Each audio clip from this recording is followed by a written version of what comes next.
The media and tech CEOs are all saying that AI will destroy all entry-level jobs for college graduates. I have good and bad news for you. The bad news is that it is true. In the early stages, entry-level jobs, particularly in technology, are being hit by AI adoption. The good news is that the disruption will be slower than the CEOs who are hyping up AI would like it to be, and AI adoption will create the new jobs of the future. I graduated from college during the beginnings of the internet and was last the senior director of technology at Google itself. And in this video, I'm gonna tell you how to navigate the market disruption, whether you're a student or a professional in technology. So don't panic, get excited, and don't go anywhere.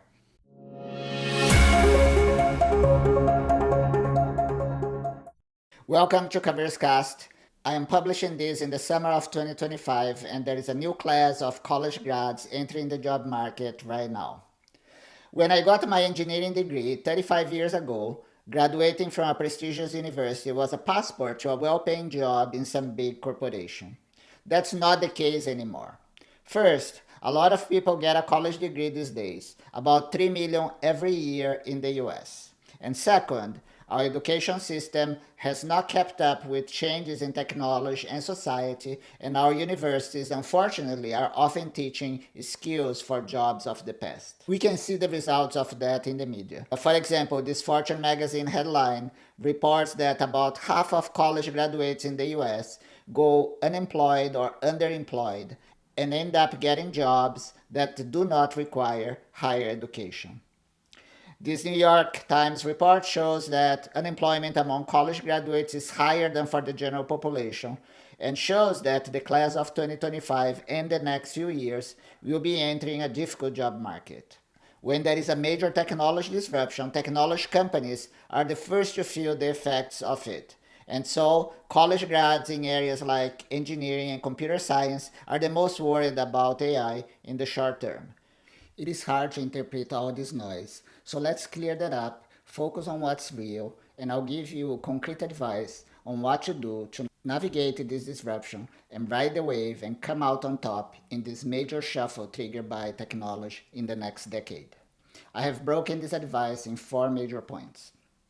Number 1, the AI revolution is coming, but it's gonna be a while.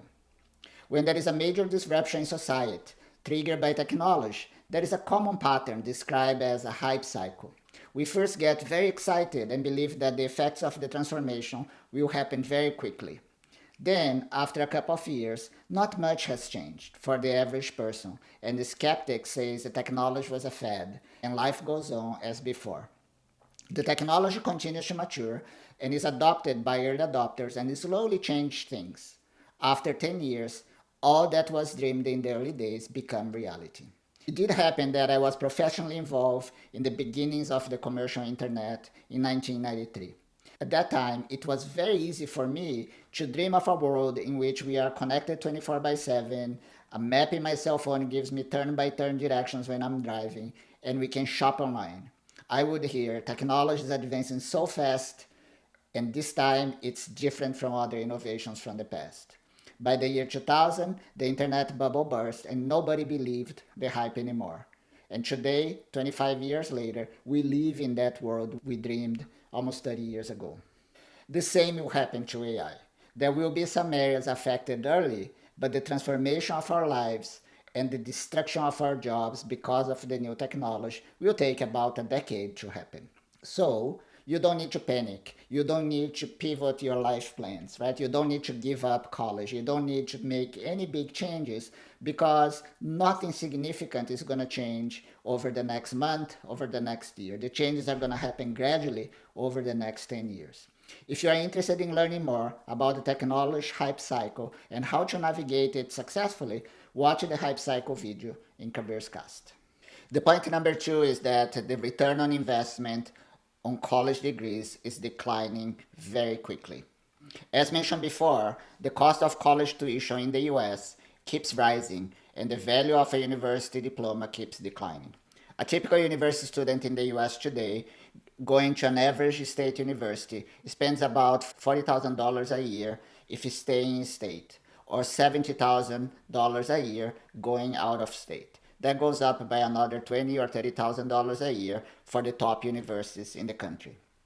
If your parents can afford to throw money out of the window, or you are the type of student who can confidently get to a top university and be at the top of the class, fine, do what you do.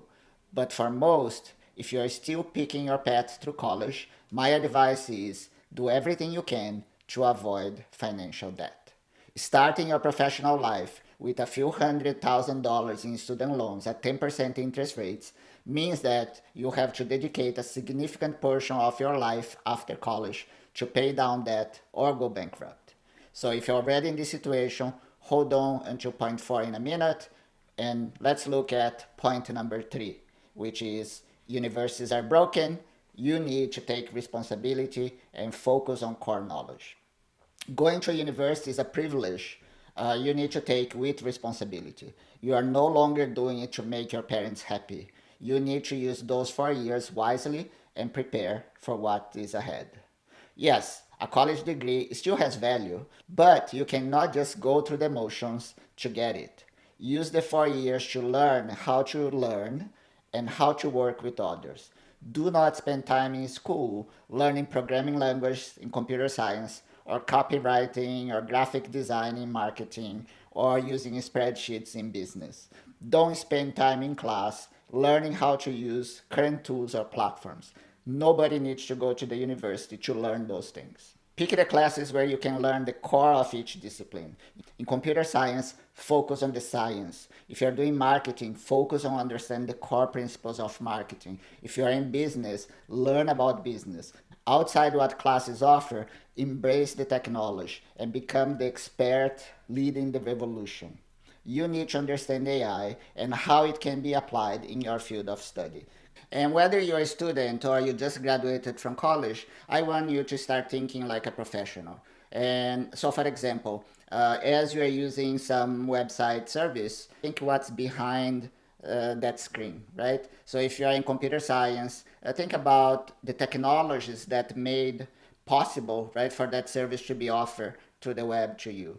If you're in marketing, right, thinking, why am I so compelled to buy this product instead of buying the generic one, right? Understand the power and the essence of brands. If you're in business, right, I want you to be thinking, how does this company make money, right, by offering this service to me? Is there a better business model that could increase the profits for that company, right? As a professional, you need to start thinking about that. And as you start doing that, you're going to trigger your interest in learning more and becoming a true professional who can actually work, right, to make life better for users, for consumers, and to actually create value and collect value in the market. So that's that shift, right, from being a student, from being a user, from being a consumer to become a professional.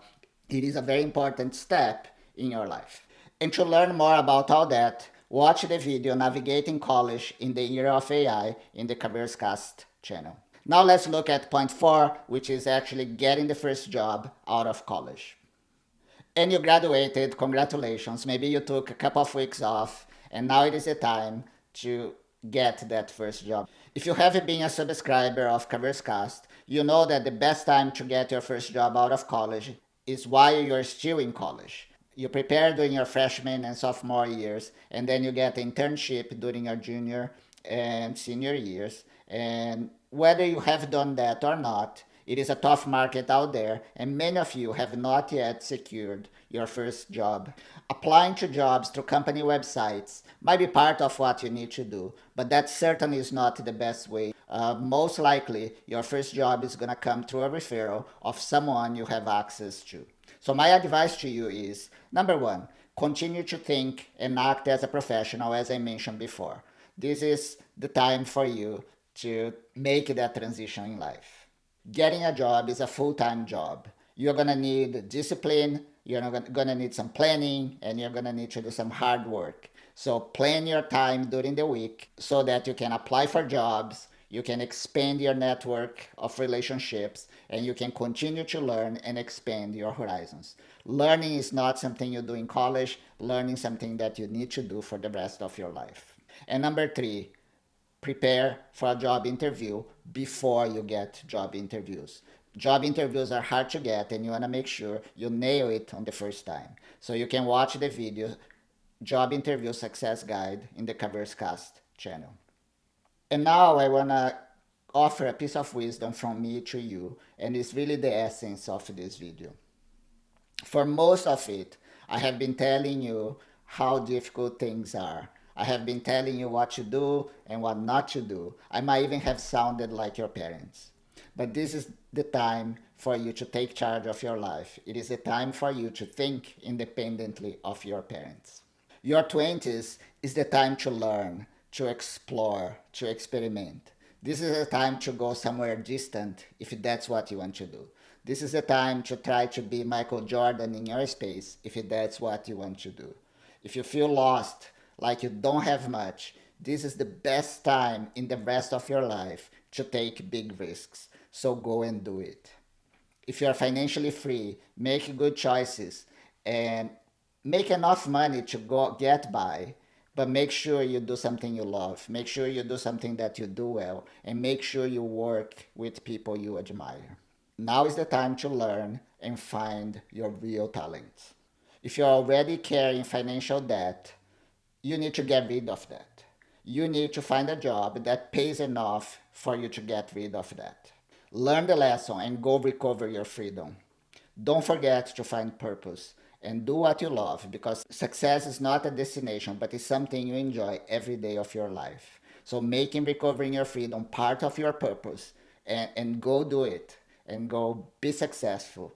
Before I finish today, I would like to recommend that you watch the video Finding Your Purpose Through Work, Your Ikigai, by watching this video in the Careerscast channel. So, congratulations on the graduation. Life is tough, but it's exciting. Go be successful, and I see you in the next episode of Careerscast.